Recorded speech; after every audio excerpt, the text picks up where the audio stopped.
Hey guys, and welcome back to this channel. In this video, I'll be showing you guys how you can fix exporting issues on CapCut PC.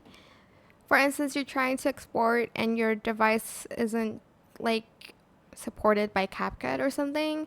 Go to menu, go to settings, and you're going to go to performance, and you're actually going to take off speed up hardware encoding as well as speed up hardware decoding.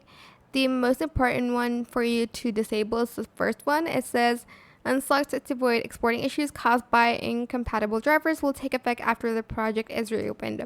So press save, close it, and open it back up again. And that's pretty much how you can fix exporting issues. There's not a lot to it really. I hope this tutorial was helpful for you guys. Don't forget to like, comment, share.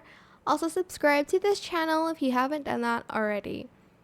If you have any more questions about this video, just leave it in the comment section down below. I'll try my best to answer them all for you guys.